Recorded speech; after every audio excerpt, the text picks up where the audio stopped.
Pero aún todavía tenemos algunos temas que tenemos que dar. Y hoy acabamos con orden por asfixia. La próxima semana, delitos contra la integridad sexual, en la 13. Semana 14, aborto. Semana 15, identidad forense. Respecto a la sustentación de la monografía, los grupos que ya han sido conformados van a elaborar una presentación grabada. Voy a dar esa facilidad. ¿Ya? Van a hacer una presentación grabada tal cual me la estuvieron presentando a mí, porque yo voy a revisar esa presentación, que no sobrepase los 25 minutos. 25 minutos, vean cómo se distribuyen, organícense, reúnanse, porque el que no está en la presentación, no. Y no es que cada quien va a presentar su parte de alguna forma y otro después lo van a integrar. No, tiene que ser, programamos una sesión Zoom, ¿no? Que dura media hora aproximadamente la sesión Zoom, y en esa sesión Zoom, ya de manera coordinada, hacen su presentación. Y ese enlace lo van a tener. ¿Ok? Entonces, ¿cuántas salas? La presentación que van a hacer en el monográfico y del informe que van a subir al aula virtual. Ahí sale la nota del producto acreditado. ¿Ok? Y eso lo tienen que presentar hasta el último día de la semana 14. Yo toda la semana 15 lo voy a dedicar a revisarlo. No, grupal. El informe es grupal, tiene que ir ahí los documentos de la carátula, los documentos de todos los integrantes. ¿Ya? Ahora, ¿qué temas entran al examen de segunda unidad? Muerte por asfixia, delitos contra la integridad sexual, aborto, pediatría forense, y de los temas de exposición no van a entrar todos. Psiquiatría forense no entra. Tampoco entra legislación. Tampoco entra legislación. Lo que es ley de trabajo médico, eso no entra. Lo que sí entra es responsabilidad médica y todo lo relacionado con laboratorio. Todo lo relacionado con laboratorio. Hay temas de laboratorio de químico-toxicología, de biología forense, de anatomía patológica, hay también laboratorio criminalístico, es así. Ahora, las clases, las diapositivas de esos temas están en el aula virtual, pero además, como me van a elaborar la presentación grabada, los enlaces de esas presentaciones de sus compañeros de esos temas, lo voy a alcanzar al delegado para que lo distribuya. ¿Ok? Entonces, de ahí van a tener todo el material para que puedan revisar para su examen final en la semana número 16. ¿Ok? Entonces, de esta forma ya quedamos organizados para lo que queda de acá. ¿Una pregunta? Comuniquen a sus compañeros que no han venido. Hay otra cosa. También, a través del delegado, por favor, comunica a sus compañeros que hay varios que están ya para inhabilitar. Y después, al final, vamos a ver esta semana.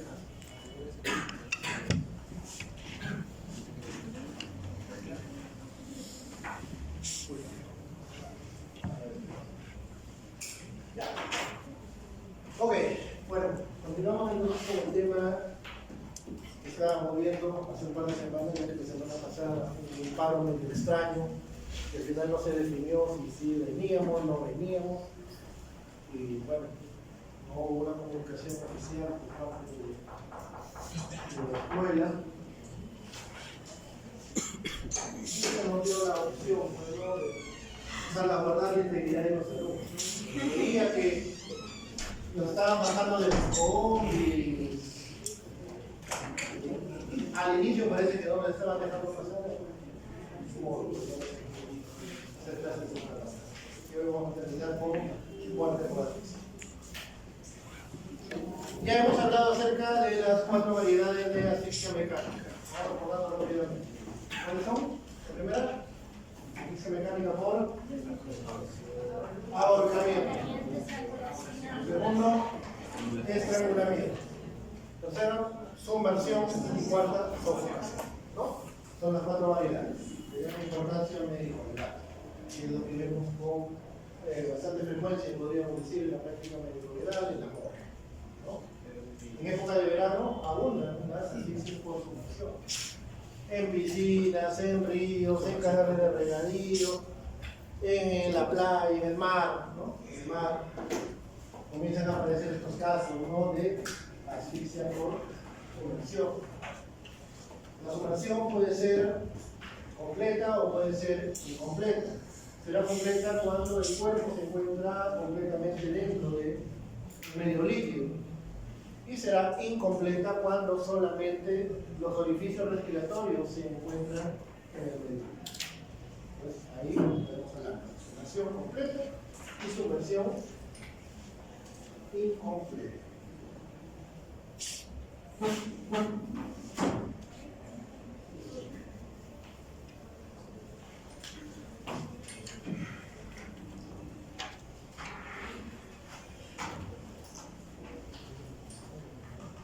Ahora, ¿qué es lo que sucede en la asfixia por sumersión? El aire va a ser reemplazado por un líquido. La mayor parte de las veces es agua, ¿no? Va a haber una columna de agua o una columna de líquido que desplaza al aire de la vía respiratoria. ¿Y ese líquido por dónde ingresa? Por los orificios respiratorios, por las nasales y también por la boca. Ahora, como ya hemos mencionado, la sumersión puede ser de dos tipos. Como vemos acá en esta imagen, aún tenemos una sumersión completa. El cuerpo está completamente dentro, podría decir, del medio líquido. Puede ser un río, un mar, puede ser un lago, un mundo, un pozo grande. Pero si por otro lado son solamente los orificios respiratorios, ¿no?, que están dentro del medio líquido, entonces imagínense a una persona que la coloca la cabeza dentro de un cilindro con agua, se va a producir una asfixia por sumersión incompleta, ¿no?, porque no solamente los orificios respiratorios los que están dentro de ese medio líquido. Y hemos tenido casos. Esto es el caso de un varón adulto que estaba internado en un centro de rehabilitación en Lambayeque, y que a manera de castigo, porque aparentemente se quería fugar del centro de rehabilitación, los otros internos, siempre había uno que dirigía, así como que dice, como fue el brigadier, ¿no?, de los internos. Vamos a darle su escarmiento, lo llevaron, una pila con agua, lo llevaron. En la cabeza le ponía una toalla mojada, no fuimos por allá. Este tipo de casos suelen darse. La sumersión tiene una etiología variada, ¿no? Puede ser accidental, puede ser suicida o puede ser homicidio. Accidental puede ser debido a impericia. ¿Cuándo se dice que ocurre una impericia? Cuando se hace algo, o se intenta hacer algo que no se sabe hacer. Entonces, un individuo, pues, inexperto, como dice su compañero, ve a una señorita y en la playa quiere darse la de nadador y se mete el agua para nadar. El experto nadador impresionante a la señorita se ahogó por no saber. Puede ser por imprudencia. ¿Cuándo se dice que se comete imprudencia?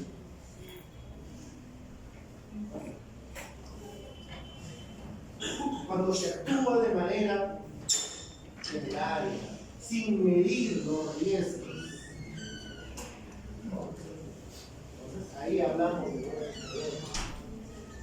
Sé que esas aguas son profundas y que pueden haber huecos, pero aún así, meten esto. O estaba tomando alcohol, pero aún así, siendo consciente que estaba tomando alcohol, voy a nadar. ¿No? Estoy haciendo imprudente. En los accidentes tenemos que... Puede ser una sumersión suicida. Una persona que no sabe nadar, pero que quiere matarse, se arroja de un puente y se ahoga. Puede ser una sumersión homicida. ¿En qué casos? ¿Qué ejemplo podemos utilizar?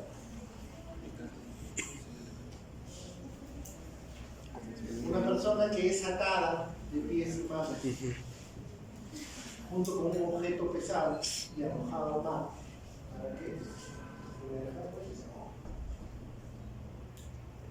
Entonces ahí tenemos ejemplos de diferentes etiologías en el caso de asfixia por... Son 4 fases clínicas que se presentan en este tipo de muerte por asfixia por... Tenemos primero la fase de sorpresa, que se caracteriza por la presencia de profundas inspiraciones bajo nivel. Para que se entienda mejor. ¿Qué es lo que ocurre inicialmente cuando una persona entra en desesperación, estando en el mar, estando en el río, ¿no? Y siente que ya su cuerpo se va a hundir? ¿Qué es lo primero que hace? Toma aire. Toma aire, todo el aire que pueda.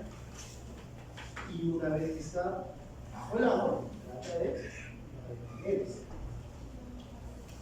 Esa retención de aire corresponde ya a la fase de resistencia, porque no estoy respirando, simplemente la tengo.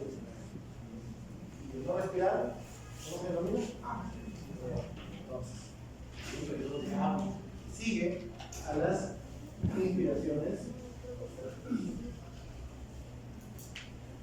Pero va a llegar un momento en el cual ese aire que debemos seguir detenido tiene que ser expulsado porque ya se consumió todo el oxígeno. El aire es expulsado, pero automáticamente nuestro organismo, al requerir oxígeno, ¿qué va a generar? Que se produzcan nuevamente inspiraciones enérgicas. Pero al encontrarnos ya sumergidos debajo del agua, ¿qué es lo que vamos a inspirar? ¿Qué es lo que se va a introducir? Ya no es aire, sino es aire. Y no solamente por la vía respiratoria, sino también se va a tragar por la vía intestina. Por eso que cuando realizamos el necrosis médico legal en este tipo de muertes, vamos a encontrar agua no solamente en la tráquea, en los bronquios, sino también en el estómago. ¿Okay? Y esto ya corresponde a la fase final. Y la fase final o fase agónica es donde ya la persona presenta convulsiones y pérdida de conciencia.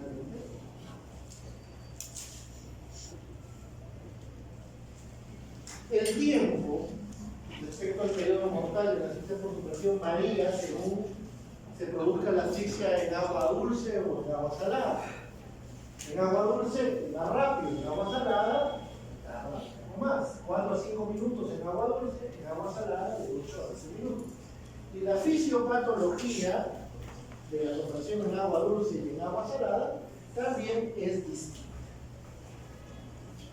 Cuando la sumersión se produce en agua dulce, va a haber un desplazamiento líquido a la sangre. ¿Cómo así? ¿Cómo se puede producir un desplazamiento de líquido hacia la sangre? Está entrando agua a la vía respiratoria. Al entrar agua en la vía respiratoria, en algún momento va a llegar a los alveolos, ¿verdad?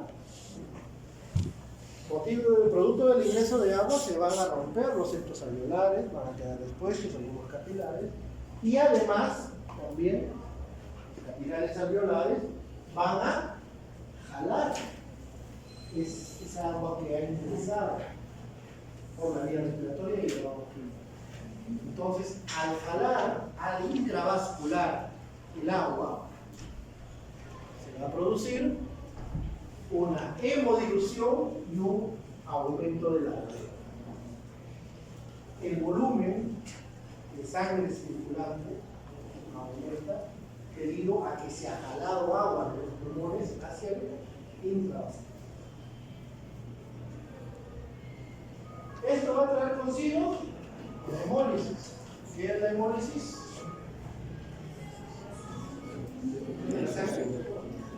Sangre de los glóbulos rojos, no la ruptura de la membrana de los glóbulos rojos.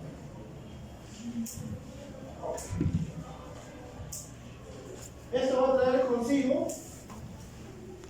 aumento de potasio. ¿Y qué pasa cuando el potasio aumenta en la sangre circulante?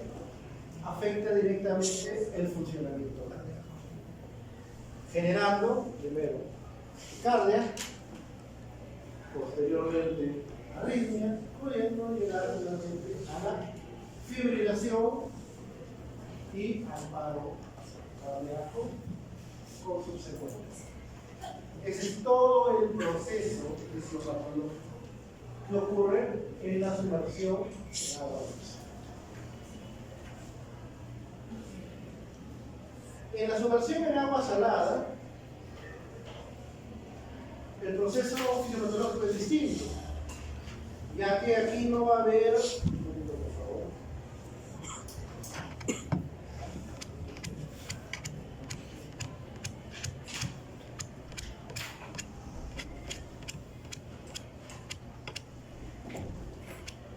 ya que aquí el desplazamiento no va a ser hacia el intravascular, sino va a ser del intravascular hacia los pulmones. ¿Por qué? Porque está ingresando agua salada a los pulmones. El agua salada que contiene sodio. ¿Qué pasa con el sodio? Jala agua. ¿Y de dónde va a jalar? Del intravascular. Entonces, lo que va a generar aquí es una hemoconcentración con subsecuente hipernatremia. Y en la hipernatremia la que va a generar es una disminución que va a llevar finalmente a agua. Entonces, en el agua dulce que había hiperpotasemia. Y en el agua salada, a ver, en el agua salada, a ver, desplazamiento de líquido al pulmón, a ver, gran edema. Y en el agua dulce va a haber un desplazamiento hacia el intravascular. Esas son las diferencias.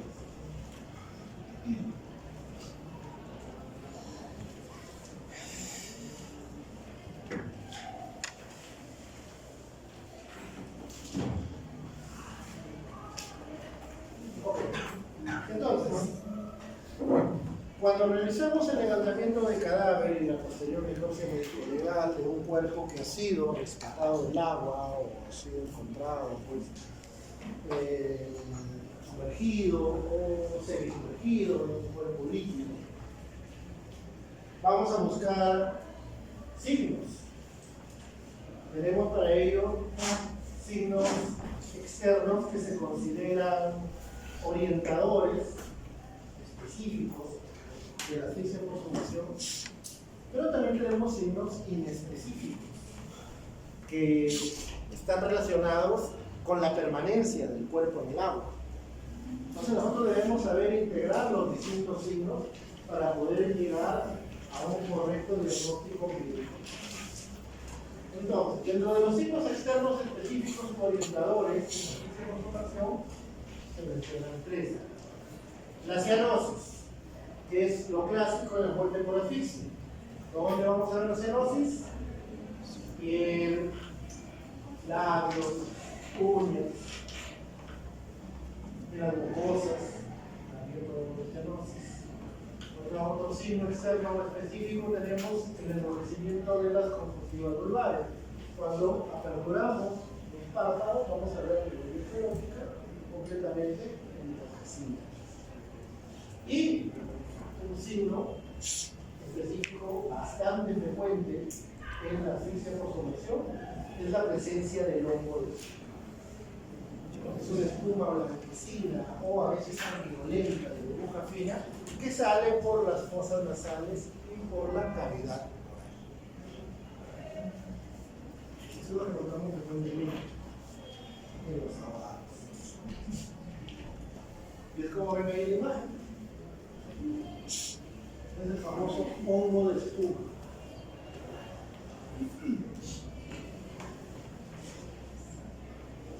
Para que se forme el hongo de espuma, la persona tiene que haber estado con vida cuando lo mataron. Un cadáver no forma hongo de espuma.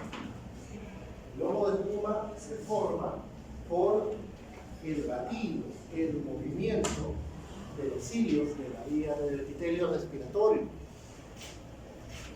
¿Se acuerdan cuál era el epitelio respiratorio? Pseudoestratificado, cilíndrico, mediado con células cruciformes. Este es el epitelio respiratorio. Lo vamos a encontrar en bronquios. Y conforme la vía respiratoria se va haciendo más estrecho, más pequeñita, ya se van saliendo los cilios, pasa de pseudoestratificado cilíndrico, de cilíndrico fúrico, y finalmente hasta el alveolo que hace. Pero son esos cilios los que intentan, pues, de alguna manera, buscar el agua que ingresar, que va a formar esa.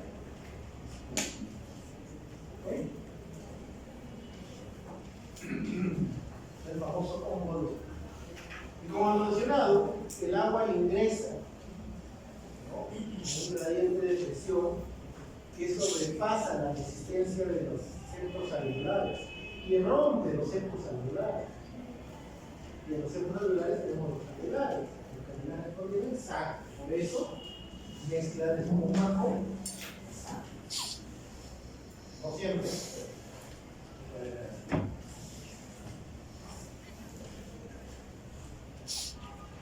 Hay algunas otras situaciones que también producen un poco de espuma, como las intoxicaciones, por ejemplo, o la fosforada, los venenos.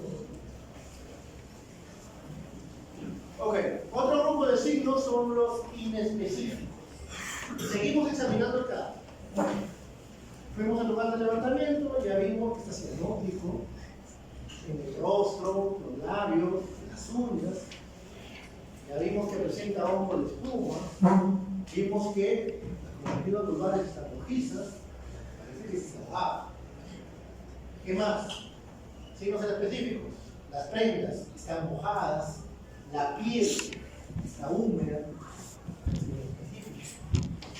Eso de las prendas y de la piel, ¿por qué es inespecífico? Porque no me dice que ha fallecido a consecuencia de la sumersión, sino que el cuerpo ha permanecido. Claro. La piel se vuelve anserida, que es la famosa piel de gallina, ¿no?, por contracción de los músculos piloerectores. Puede haber, si el cuerpo ha permanecido mucho tiempo en el agua, puede haber deformamiento de las uñas. Mientras más tiempo permanece en el agua, más se nota la maceración en la piel, sobre todo en manos y pies. Lo que se conoce como el nombre de signo de piel de bandera. Bueno, ahora utiliza la lavadora todo el mundo, ¿no? Antes, en vez de tirar, le daban a mano. Y después cuando sacaban sus manitos, ¿cómo quedaba? La rodadita. Puede ser signo de las manos o de la piel, perdón, de la bandera. De las manos y pies.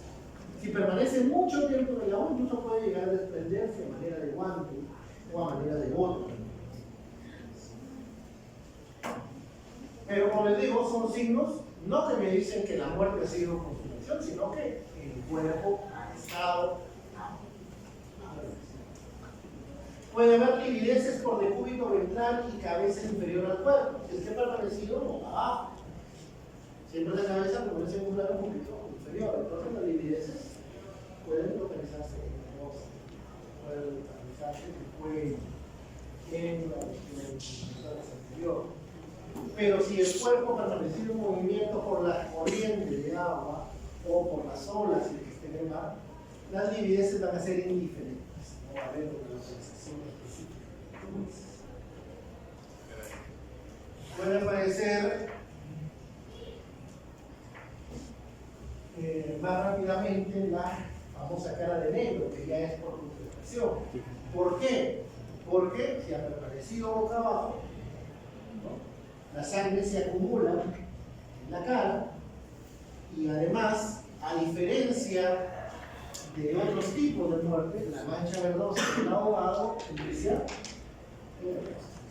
Entonces se instala más rápidamente el signo de cara de negro con el signo de los ojos de pescado. Entonces vamos a ver ojos desorbitados, grandes. Y también es importante identificar las diferentes contusiones que se puedan presentar en la frente, en el dorso de las manos, las rodillas y los pies. ¿Por qué en esas localizaciones?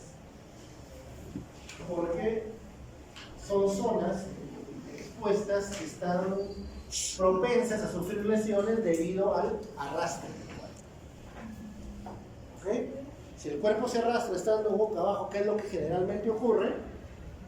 Las escoriaciones se van a dar en la frente, en el dorso de las manos, en el dorso de los pies. Ahora, en las rodillas también, ¿no? Ahora, yo tengo que a esas alturas poder determinar si esas lesiones son pre-mortem o mortem. Puede ser que se hayan producido mientras el individuo trataba de salir a flote y el cuerpo estaba siendo arrastrado, o pueden haberse producido ya cuando la persona la ahogó y el cuerpo. Y hay que aprender a diferenciar de otras lesiones traumáticas que pueden haber sido anteriores a que la persona se introduzca en el agua. O también puede ser que el matado a golpes en un lado y el cuerpo lo ha mojado. Entonces, ¿se puede diferenciar todas estas situaciones? Claro, sí. Integrando adecuadamente los hallazgos. Por ejemplo, si tengo el cadáver de otra persona con un hematoma en la región parieto-occipital derecha, gran hematoma, otorragia derecha, y piel de lavandera, piel alcerina, húmeda, prendas húmedas. ¿Podría decir que se ahoga? Sí. Idea. No. ¿Por qué? Porque son inespecíficos. Podría decir que el cuerpo ha permanecido en el agua, pero ¿qué lo ha matado? Ahora, si encuentro ojo de espuma, ahí la cosa. Puedo llegar a concluir que se ha ahogado, claro, después de la necropsia, pero que hay un evento traumático asociado anterior a la muerte. Anterior a la muerte por aflicción por su. Entonces, todo esto. O de repente sufrió un infarto mientras jugaba procedimientos en una piscina y no le encuentro nada relacionado con signos de asfixia, pero sí le encuentro el infarto. Entonces, lo puedo rescatar del agua, pero no por eso significa que se ahogado. ¿Cómo determino que la necropsia? Si la necropsia no le encuentro signos de asfixia, no le encuentro hongo de espuma, no le encuentro ahí unos exámenes de laboratorio también que se hacen, ¿no? Y si le encuentro un infiltrado hemorrágico del miocardio, vamos a ver, muerte fue infarto y no fue entonces, a veces rescatar el cuerpo del agua pues, y hacer un estudio médico legal implica ser bastante minucioso para poder esclarecer todos estos detalles, ¿no?, dentro de la investigación de esta muerte. Porque es muy fácil pensar y ocurre muy frecuentemente pues, en la práctica médica asistencial, que ver o recuperar un cuerpo del agua, automáticamente lo primero que se ahoga. Cuando en realidad pueden haber pasado muchas situaciones y no ser el ahogamiento la causa.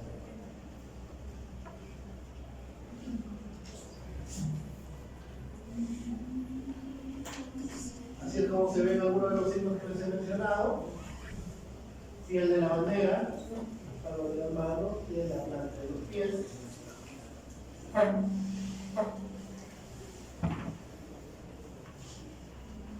Ok, internamente tenemos otros signos específicos o orientadores respecto a la asfixia por sumersión.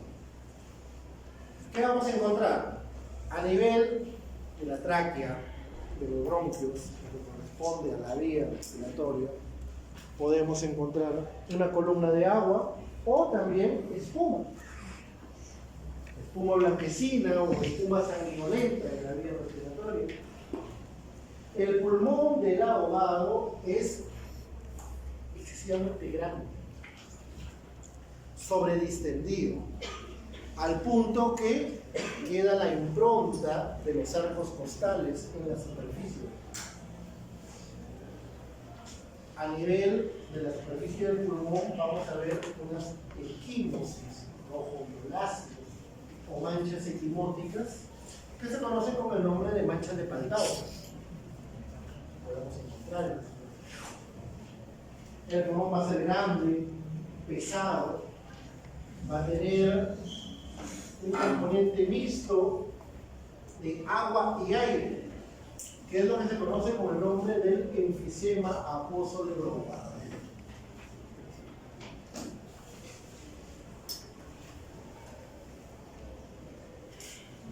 ¿Qué es enfisema? ¿Sabes? ¿No?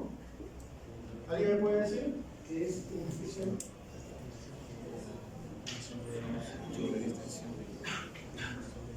¿Nadie?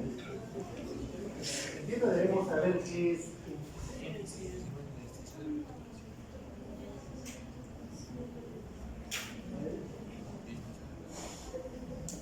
El enfisema a nivel pulmonar corresponde al atrapamiento de aire. Hay atrapamiento de aire, hay formación de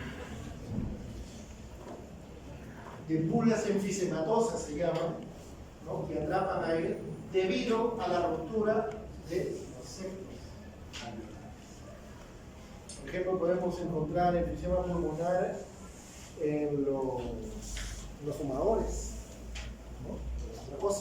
En este caso, hemos dicho que como el agua ingresa a una nivel de presión que sobrepasa la resistencia de los alveolos, va a romper los septos alveolares y va a formar espacios enfisematosos donde se acumula el aire mezclado con el agua que ingresa. Entonces se denomina enfisema acuoso de bronca.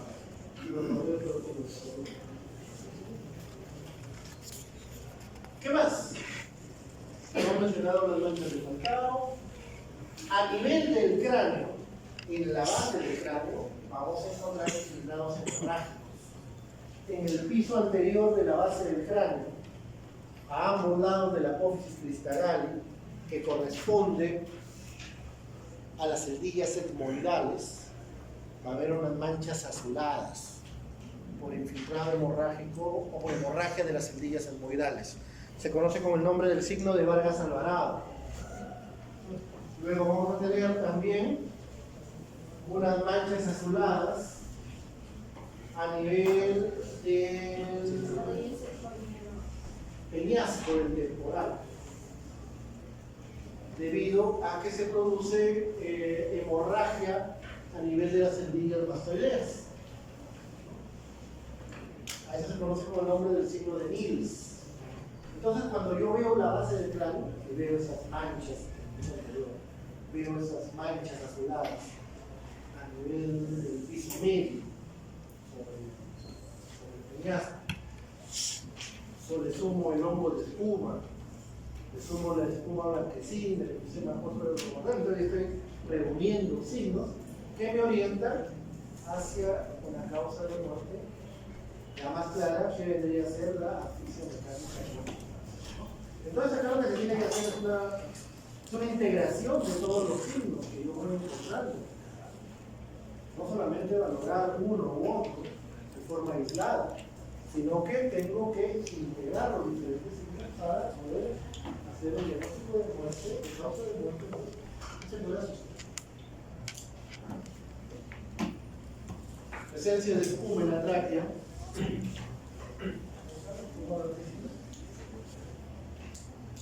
Tráquea y bronquio.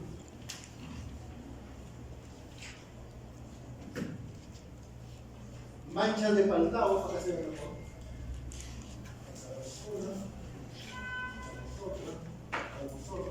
Y acá vemos unas zonas rosadas como más hinchaditas. Estas son zonas de enfisema. Si nosotros cortamos este pulmón, y vemos esta vamos a escuchar cierto crépito del pulmón, pero además la espuma. La espuma, vamos a visualizar la espuma. Pues la blanquecina aún está con sangre, se que emerge de esta espuma pulmonar.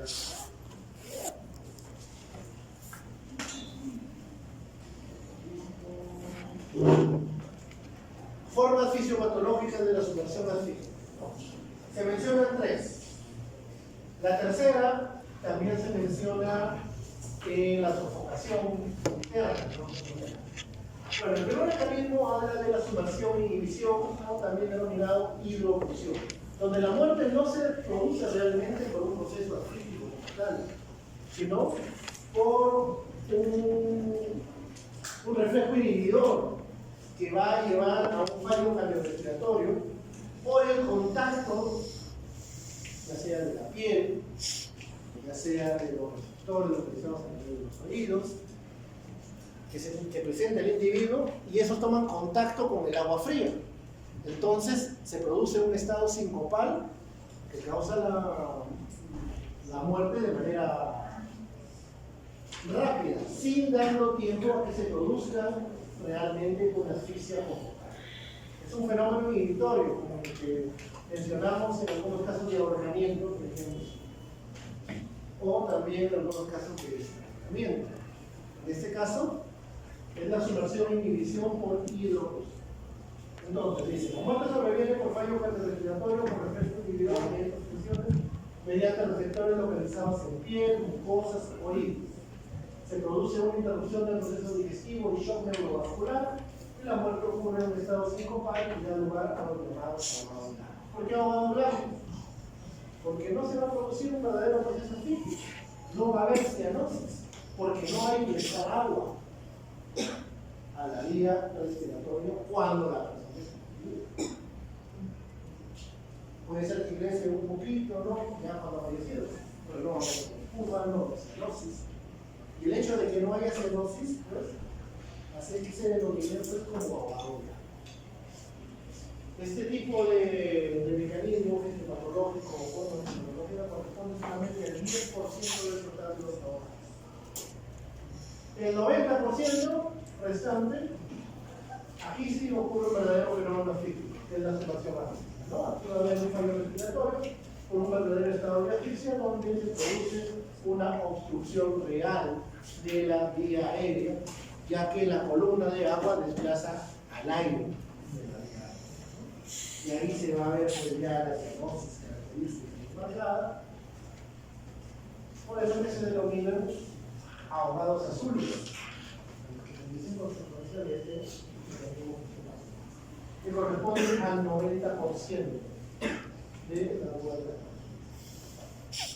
Y una tercera forma menciona el ahogamiento interno, que también es una modalidad de la sofocación interna. Cuando algún líquido propio del individuo o contenido dentro del individuo, como el contenido ocupa la vía aérea, produciendo el ahogamiento denominado interno. Puede ser aspiración de hemoptisis, hemoptisis, vómito. ¿La hemoptisis de dónde proviene? sangre que proviene de dónde? De los pulmones, ¿no? De hematemesis, sangre que proviene de la vía digestiva, ¿no? Puede haber vómitos alimenticios que pueden llevar a un estado de regurgitación causando la muerte por ahogo. Como les digo, esa última forma fisiopatológica es también considerada como propia de la sofocación. ¿No? Y esa referencia, por ejemplo, a este tipo de muerte, ¿no? Aspiración inspiratoria en los recién nacidos, en los bebés pequeños, sobre todo en los prematuros, ¿no? Donde puede producirse o se produce frecuentemente regurgitación, por eso deben colocarlo en una posición para que esa regurgitación pues no vaya hacia atrás a la vía respiratoria, sino salga por la boquita hacia un costado. Es como dice cuando no le hacen botar el chanchito, ¿no? Queda como una burbuja de aire que busca por donde salir y a veces sale con el contenido del muchas veces se descuida, ¿no? Está por ahí ¿no? Ocupada por los 3 bebés, ¿no? Descuida uno, está solito, se puede ganar.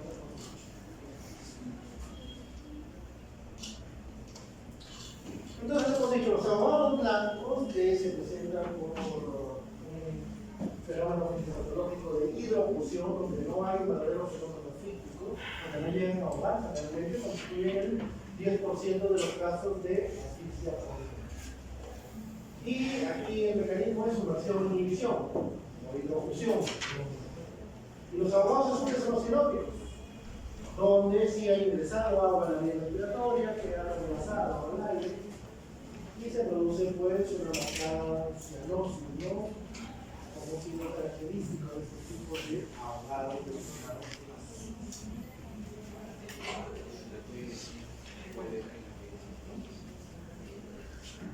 mecanismo de hidrofusión, ¿qué es lo que sucede?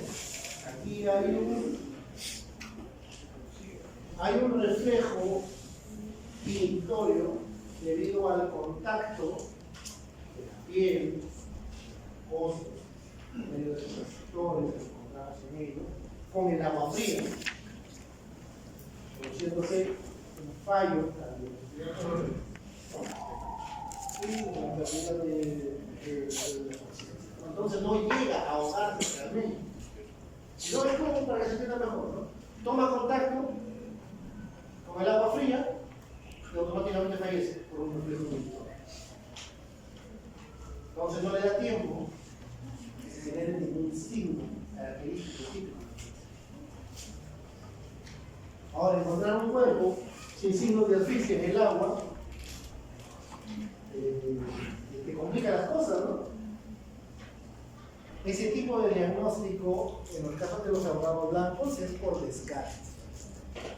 Tenemos que ver que no haya signos de violencia, que no haya alguna situación que nosotros pensamos como de esta naturaleza, para poder llegar al diagnóstico por descarte de asfixia mecánica por congelación debido al mecanismo de hidrofusión.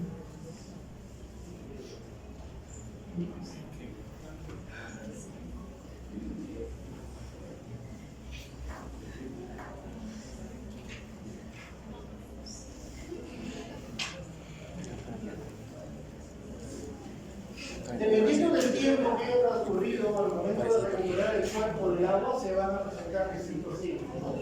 Si la recuperación es inmediata o rápida, entonces los signos que vamos a evidenciar son los que hemos mencionado. Pero si pasan días, ¿no?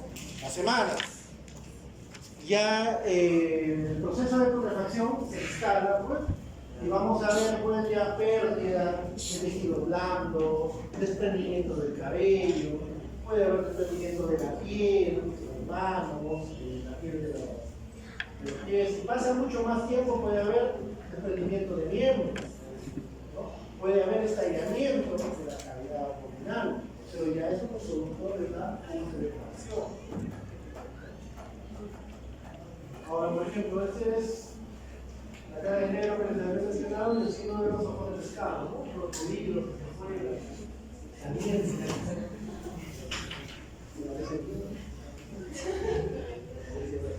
¿Sí? olvidar, ¿quieren ver más algo que no hay que olvidar que en los cuerpos de agua naturales hay fauna hídrica, pececillos, que van a comerse los tejidos blandos, sobre todo las zonas más blanditas del cuerpo. Por eso se van al rostro, a los labios, a las orejas, ¿no? Ahora, yo encuentro un cadáver en esas condiciones y puedo pensar que la muerte es consecuencia de un traumatismo, ¿no? Ahora, ¿cómo determino si esa es consecuencia del traumatismo o esa consecuencia de la formación? Los signos. Primero veo si tiene signos de formación. Ahora, ¿cómo si es premortem o postmortem? ¿Cómo si es esa consecuencia de la fauna hídrica o de repente un perro la comió en la cara y luego la arrojaron al agua? Infiltrado hemorrágico. Infiltrado hemorrágico de los tejidos. Si hay infiltrado hemorrágico son lesiones vitales, si no hay infiltrado hemorrágico son lesiones post-mortem. En eso no pasa. El infiltrado hemorrágico. Y acá, esto es antropofagia cadavérica por la fauna hídrica. Por los pececillos que son también parte de los. Si hay infiltrado hemorrágico.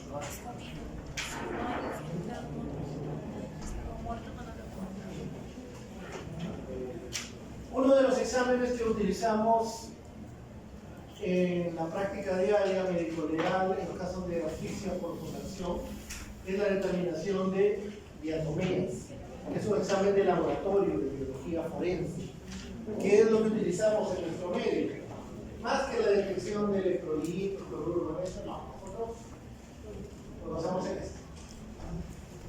¿Y qué son las diatomeas? Son plantas, son microalgas que van a estar presentes en los pulmones, en el corazón, en el hígado, en la sangre, e incluso llegan a la médula ósea.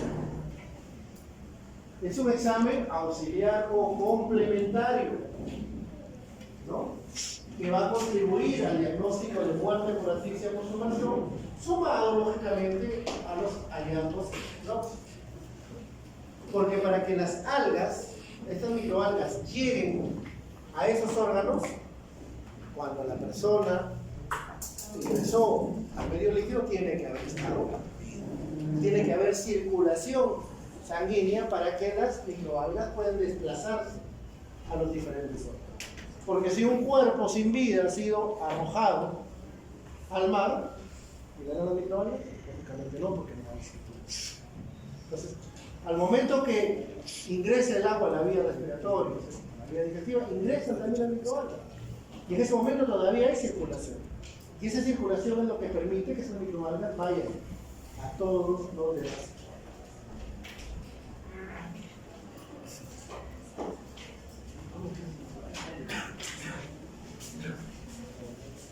Ya.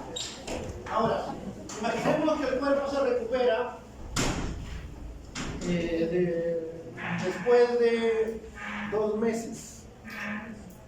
No hay corazón, no hay hígado, no hay pulmón, no hay signos externos ni internos que me orienten a una asfixia por sumersión. ¿Qué es lo único que me puede ser de utilidad para llegar a un probable diagnóstico de asfixia por sumersión? Buscar diatomeas, ¿dónde? En la médula.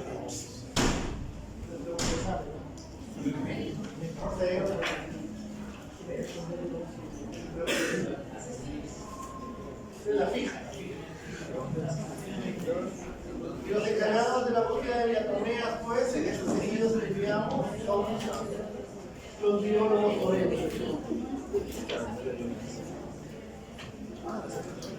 Ahora, la determinación de diatomeas también nos permite hacer estudios comparativos. Si las diatomeas encontradas en el individuo son las mismas que las diatomeas presentes en el cuerpo de agua donde fue encontrado ese individuo. Porque de repente, no sé, lo ahogaron en la tina de su casa y lo fueron a encontrar. O de repente, no sé, estuvieron nadando en el río, en una laguna, y lo llevaron a botar a otro cuerpo de agua. Entonces, hay distintos tipos de diatromías. Entonces, el estudio comparativo nos permite identificar pues, si las diatromías presentes en el individuo son las mismas de las que se encuentran presentes en el cuerpo de agua que se pueden encontrar.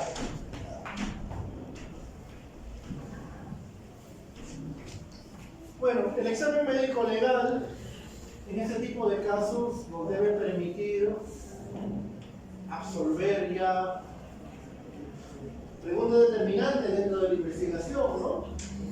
Como por ejemplo, si la persona estaba viva o muerta al ingresar al agua. Si la causa de muerte realmente la asfixia por sumersión u otra causa. Puede ser que de repente ha estado ¿cómo se llama? Nadando como adulto mayor con sus nietos en una piscina, de pronto le dio un infarto y lo que lo mató fue el infarto y no el nadamiento. ¿Cómo diferencia? No voy a encontrar signos específicos.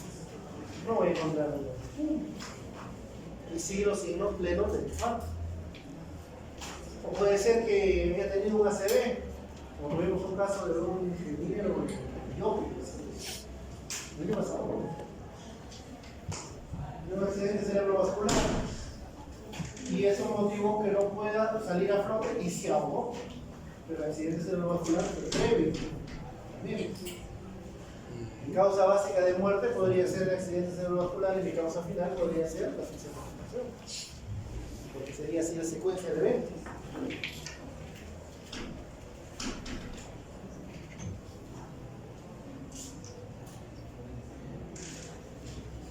Siempre se debe establecer coordinaciones con el patólogo forense y el personal policial respecto a la identificación de la víctima, circunstancias previas a la muerte, en qué circunstancias fue recuperado el cuerpo, también es muy importante, y el análisis por muestras del laboratorio de necropsia que ya hemos mencionado. Ok, estamos hablando de la sofocación. 4 formas de sofocación. Obturación de orificios respiratorios, que son fosas nasales, boca. Oclusión u obstrucción de la vía respiratoria por un cuerpo extraño, o puede ser algún líquido. Se ve mucho en niños pequeños que se atragantan con juguetes, o también en personas adultas que a veces se atoran con resfriados. Inmovilización del tórax. Esta es la denominada asfixia traumática, donde el tórax es inmovilizado y no tiene la capacidad de expansión, por lo tanto no permite la expansión de los pulmones para el ingreso. Y hay una alteración de la biomecánica de la respiración. Y la cuarta variedad, por carencia de aire adecuado. Puede ser que se consuma el oxígeno en un lugar confinado, o puede ser que el oxígeno haya sido desplazado por otro gas en el ambiente donde está. Estas son las 4 variedades de sofocación.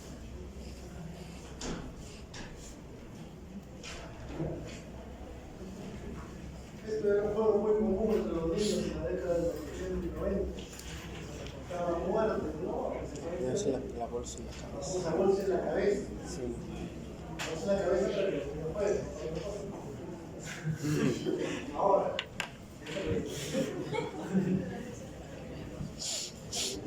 ¿Cómo es? ¿No? El muchacho a veces de inspiración no se le ocurre, pues. Rompe la bolsa. Pero es tanta la desesperación, pues, que puede llegar de la muerte sin pensar.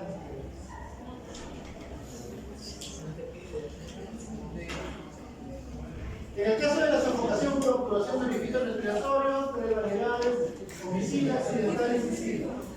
En el caso homicida, puede ser utilización de mordazzas, ¿no?, que obstruyen la boca, obstruyen el paso de aire a través de los nasales, el hundimiento del rostro a la almohada, ¿no? Sobre todo cuando son personas pequeñas o niños, ¿no? Puedes colocar uno abajo y apoyar.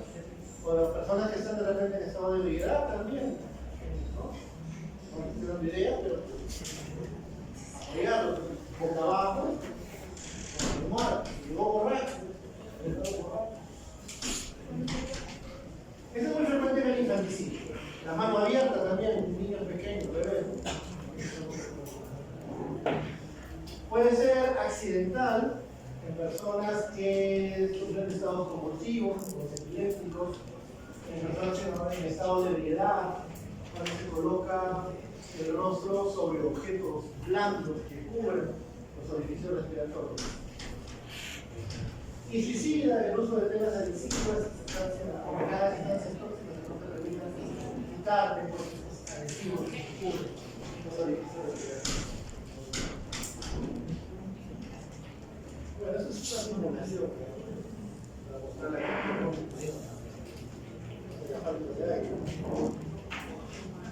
en el caso de sofocación por obstrucción de vías respiratorias, hemos dicho que aquí lo que va a haber es un cuerpo extraño que va a obstruir el paso del aire a través de las vías respiratorias. Un cuerpo extraño que puede ser de cualquier naturaleza, un pedazo de carne, un juguete pequeño, el propio contenido alimenticio, ¿no? Tuvimos un caso hace algunos años donde un menor de 2 años tomó una tableta de paracetamol del nuevo cajón donde guardaba su mamá los medicamentos, lo introdujo en la boca y se asfixió. Cuando le hicimos una necropsia encontramos todos los signos generales de asfixia característicos y aparte la tableta de paracetamol obstruyendo completamente por todos los bordes del cuerpo.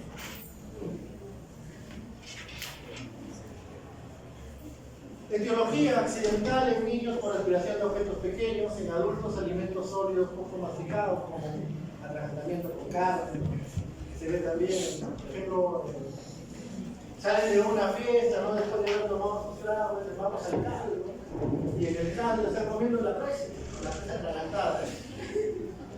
Son estudiantes de medicina que van a hacer la maniobra de Henry, salen.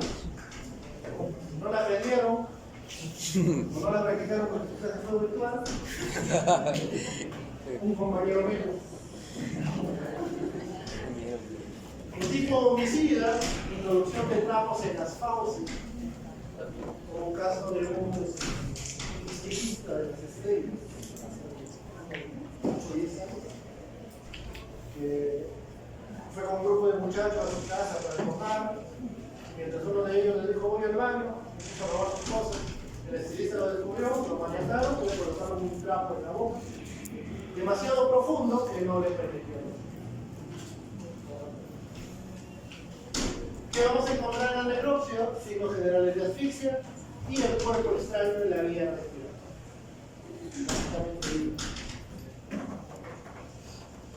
Sofocación por compresión tóraco-abdominal. Aquí hay una alteración de la biomecánica respiratoria por una inmovilización de las estructuras de la caja torácica. Ejemplo, una persona que se encuentra dentro de una multitud cae al piso y la multitud se cae encima. Hay una inmovilización del tórax, no permite la expansión del mismo y por lo tanto causa la muerte consecuencia de asfixia por compresión tóraco-abdominal. Puede ser accidental en caso de derrumbes, accidentes de tránsito cuando el conductor del vehículo queda atrapado con el volante que comprime el tórax y no permite que éste se expanda. Entonces, ahí la muerte tienes que saber cómo determinar si fue por lesiones traumáticas o fue por asfixia por el mecanismo compresivo. ¿Qué vamos a encontrar en la necropsia? Vamos a encontrar una marcada cianosis en la cara y el cuello, acompañado de petequias. A eso se conoce como la máscara equimótica de Montesquieu.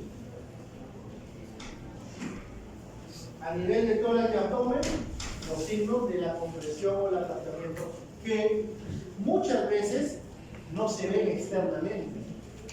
Podemos encontrar una marcada cianosis en el rostro y el cuello y en el resto del cuerpo nada. ¿Dónde busco? En los músculos. Plano superficial, plano profundo de los músculos tórax abdominales, tanto anteriores como posteriores. ¿Y qué voy a encontrar? Infiltrados hemorrágicos, pequeños hematomas que corresponden a signos de aplastamiento o de compresión.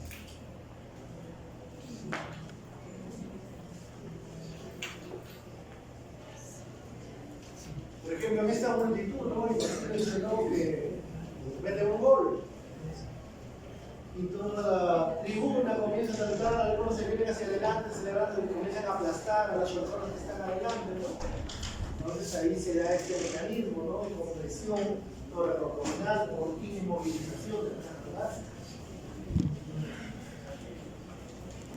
Compresión tóraco-abdominal en el caso de derrumbes.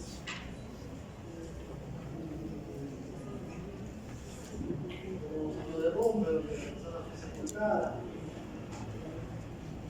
Y la cuarta variedad, sofocación por carencia de aire respirable.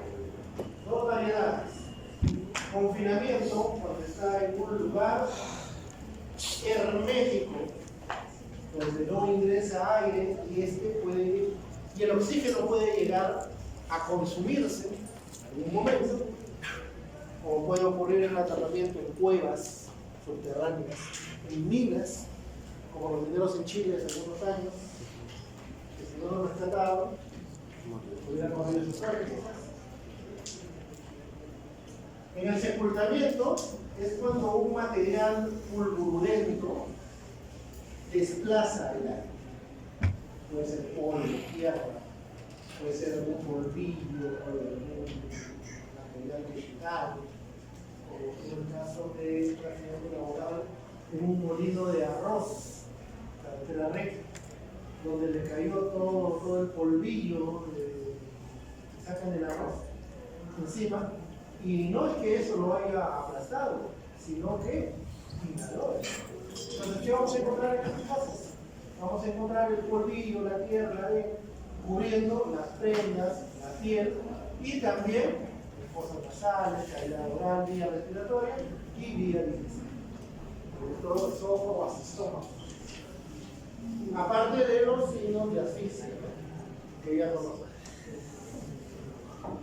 Entonces hemos dicho, el confinamiento permanece en un espacio cerrado sin ventilación, puede ser de etiología accidental o suicida. Los signos que vamos a encontrar, signos generales de asfixia, puede haber sudoración, desgaste de uñas por la desesperación, ¿no? Intenta salir y araña la pared. ¿O recuerdan cómo les conté en las primeras clases que enterraban a algunas personas con vida, ¿no? Y en su intento por salir del lugar confinado, se arrancaban las uñas, ¿no? Y encontraban los restos unidades sangrantes y uñas lastimadas. Puede haber inyecciones por dilatación agónica de esfínteres con relajación de esfínter con salida de orina, heces. Confinamiento en la mina. Y el sepultamiento, hemos hablado, ¿no? Donde va a haber un material fulgurulento que reemplace al agua. Hay otros tipos de asfixia, las químicas, nos interesa.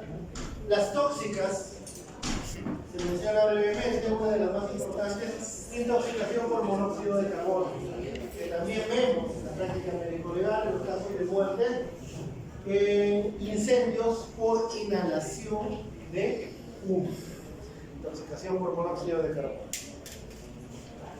Hay un examen de laboratorio que se practica, a veces se viene pregunta del examen, que es determinar la concentración de carboxihemoglobina en sangre. Es un examen de laboratorio que se practica en una muerte por intoxicación por monóxido de carbono. Intoxicación por cianuro, que en la actualidad no vemos, a no ser donde se trabaje con ese tipo de insumos químicos. Asfixia por reemplazo del oxígeno por gas natural, asfixia por confinamiento, que también es muy frecuente, y asfixia por apunamiento, es más rara todavía, pero para que tengan una idea, se da en la puna. elevados, lugares elevados, donde hay una presión parcial de oxígeno disminuida. Una característica que vamos a encontrar en los cadáveres por muerte debido a asfixia por monóxido de carbono es la coloración de las livideces de la sangre y de las vísceras, que va a tener una coloración grosella, una coloración rosado brillante, se podría decir, color cereza.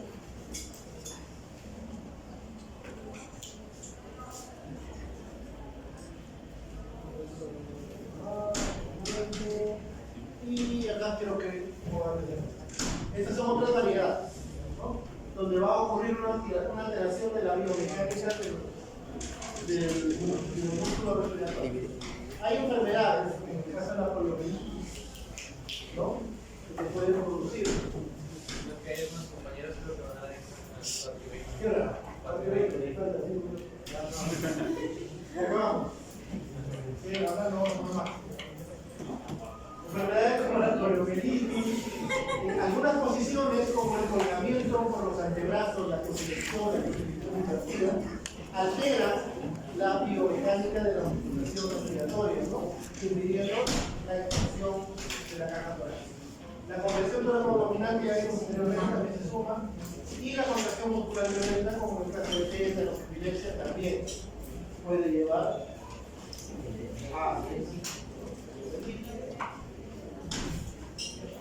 Ferreñafe, el año pasado, la dueña de un restaurante turístico fue encontrada en esta posición, ¿no? Llevó a cabo la necropsia, se encontraron signos generales de asfixia. Asociado a la posición en la cual se le encontró, se pudo determinar que la causa de muerte era una asfixia mecánica debido a alteración de la biomecánica respiratoria, o también asfixia posicional. Por eso es muy importante que se haga esto de acá. Crucifixión invertida, tétanos, y ya acabó. Sí.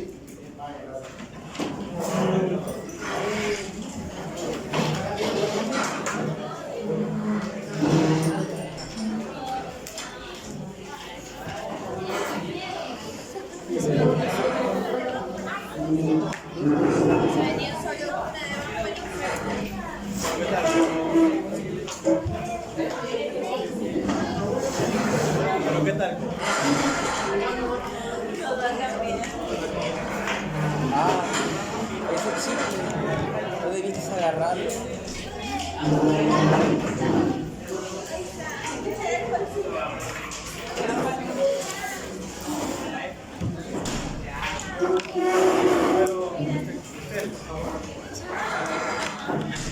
¿No?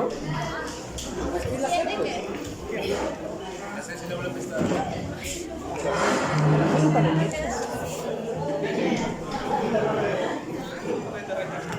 Ya sé, siempre es la peor ahora. En los dos exámenes. Sí, en la sexta En general, No,